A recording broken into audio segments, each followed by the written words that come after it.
Assalamualaikum warahmatullahi wabarakatuh. Perkenalkan, nama saya Muhammad David Muzaki dari kelompok 6 Hukum Acara Mahkamah Konstitusi bersama Yuanggi Nurwirya Tarita dan Najwa Wasyabeh. Kami akan mencoba menjelaskan terkait pengujian formil dan material. Peradilan Mahkamah Konstitusi di dalam beracara atau di dalam pelaksanaannya memiliki rangkaian aturan tersendiri yang tentunya tidak sama dengan hukum acara pada penerapan pidana, perdata, ataupun hukum lainnya. Di peradilan Mahkamah Konstitusi yang menjadi perhatiannya adalah bentuk gugatan konstitusi. Apakah bentuk gugatan uji material atau bentuk uji formil? Terdapat dua teori pengujian yang membahas substansi kedua bentuk gugatan tersebut, yaitu teori pengujian secara material dan teori pengujian secara formil. Perbedaan dua teori pengujian ini biasanya berbeda dengan perbedaan pengertian antara undang-undang dalam arti material dan undang-undang dalam arti formil. Untuk lebih jelasnya akan disampaikan oleh teman saya. Baik, di sini saya akan menjelaskan mengenai apa itu pengujian formil. Pengujian formil ini sendiri telah dicantumkan dalam pasal 51 ayat 3 huruf A Undang-Undang Nomor 24 Tahun 2003, yang dimana di sini saya akan juga menjelaskan bagaimana pendapat para ahli mengenai pengujian formil sendiri. Di sini saya akan membahas pendapat dari Jimmy Asidiki. Dari Jimmy Asidiki ini mengemukakan secara umum bahwa pengujian formil ini tidak hanya mencakup proses pembentukan undang-undang secara sempit, tetapi juga mencakup dari aspek bentuk undang-undang itu sendiri dan juga pemberlakuannya. Dan dari yang saya tangkap ini, pengujian formil ini merupakan pengujian undang-undang yang berkenaan dengan proses pembentukan undang-undang dan hal-hal lain yang tidak termasuk ke dalam pengujian material.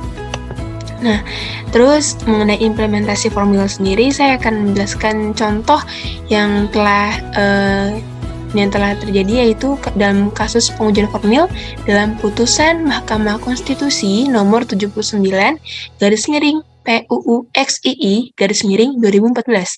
Jadi di sini kasus ini tuh merupakan pengujian atas Undang-Undang Nomor 17 Tahun 2014 tentang MPR, DPR, DPD, dan DPRD. Permohonan uji konstitusional ini diajukan oleh 3 orang dari DPD, yang dimana pada prinsipnya pengujian ini tuh atas UU MD 3 tidak hanya secara formal tetapi juga diujikan secara material. Namun ada dalam tulisan ini dibatasi bahwa yang akan kita bahas hanyalah pengujian secara formilnya, begitu ya. Jadi di sini ada 3 alasan permohonan pengujian formil yang dikemukakan.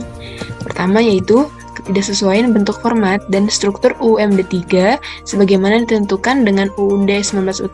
Jadi menurut pemohon, pasal 22A Undang-Undang Dasar 1945 ini menyatakan bahwa ketentuan lebih lanjut tentang tata cara pembentukan UU diatur dengan undang-undang, yakni Undang-Undang Nomor 12 Tahun 2011 tentang pembentukan PRUU itu sendiri.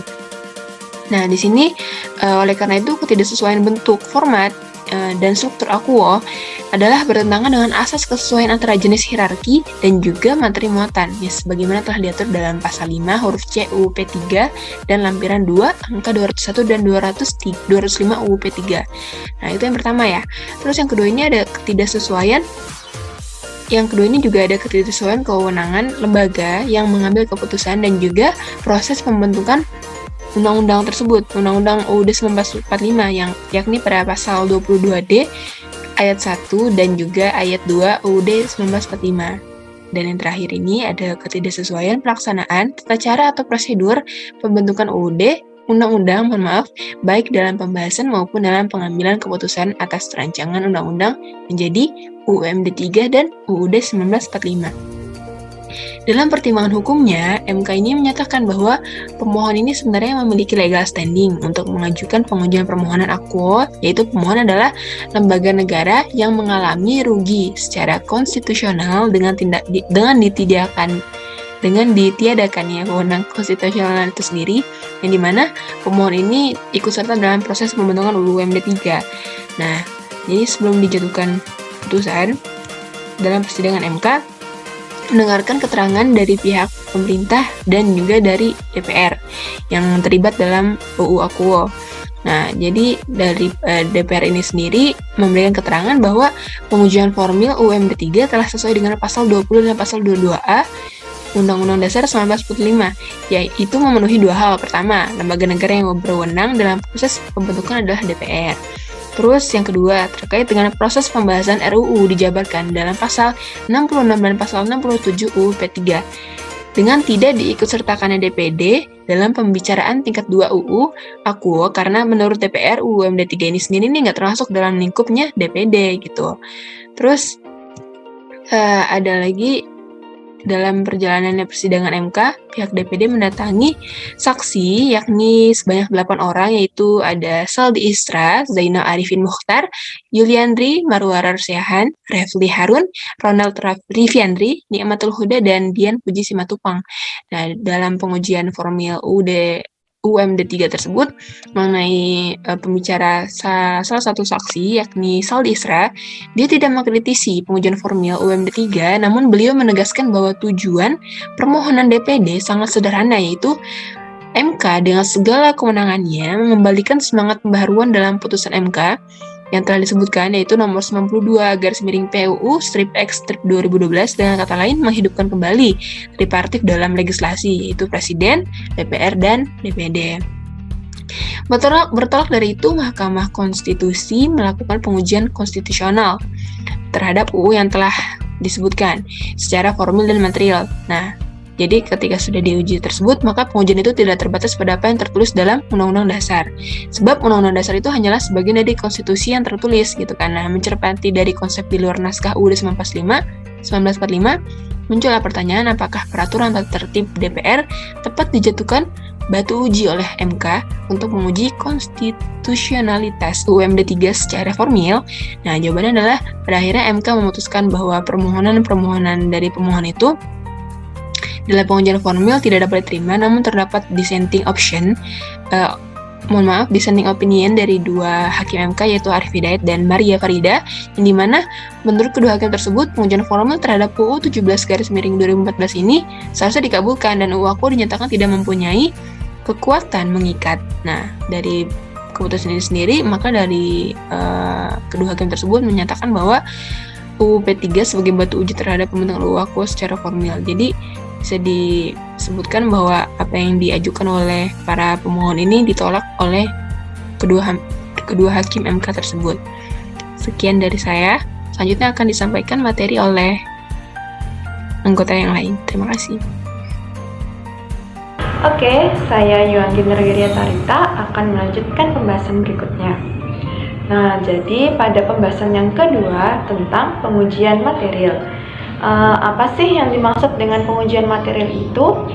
Jadi, yang dimaksud dengan pengujian material adalah pengujian yang dilakukan undang-undang yang berkenaan dengan materi muatan dalam ayat, pasal, atau bagian dari undang-undang tersebut yang dianggap bertentangan dengan Undang-Undang Dasar 1945. Pengujian material ini diatur pada pasal 51 ayat 3 huruf B Undang-Undang Nomor 24 Tahun 2003 tentang MK yang mengatur mengenai pengujian material. Nah, sementara itu, kalau hak menguji material itu maksudnya kewenangan daripada pembuat undang-undang dan apakah isinya bertentangan atau tidak dengan pengaturan yang lebih tinggi. Profesor Dr. Jimli Asidik berpendapat bahwa pengujian material ini berkaitan dengan kemungkinan adanya pertentangan materi suatu peraturan dengan peraturan lainnya yang lebih tinggi, atau bisa juga karena menyangkut kekhususan suatu aturan terhadap norma-norma yang berlaku secara umum. Misalnya nih, pada prinsip lex specialis derogat legi generalis, yang maknanya berarti suatu peraturan yang bersifat khusus bisa tetap diberlakukan oleh hakim meskipun isinya bertentangan dengan materi peraturan yang sifatnya umum. Nah, sebaliknya pada prinsip lex superiori derogat legi inferiori, yang maknanya berarti suatu peraturan bisa dinyatakan tidak berlaku apabila materi di dalamnya dinilai hakim secara nyata bertentangan dengan norma aturan yang lebih tinggi. perlu diingat bahwa jika ada undang-undang dan salah satu pasalnya atau pasal-pasal tertentu yang diajukan permohonan untuk diuji terhadap UUD, maka menyebabkan undang-undang tersebut secara keseluruhan tidak dapat dilaksanakan. Jadi, tidak hanya pada ayat, pasal, atau bagian undang-undang yang dinyatakan bertentangan dengan UUD, namun keseluruhan daripada undang-undang tersebut juga dinyatakan bertentangan dengan UUD sehingga tidak dapat dilaksanakan.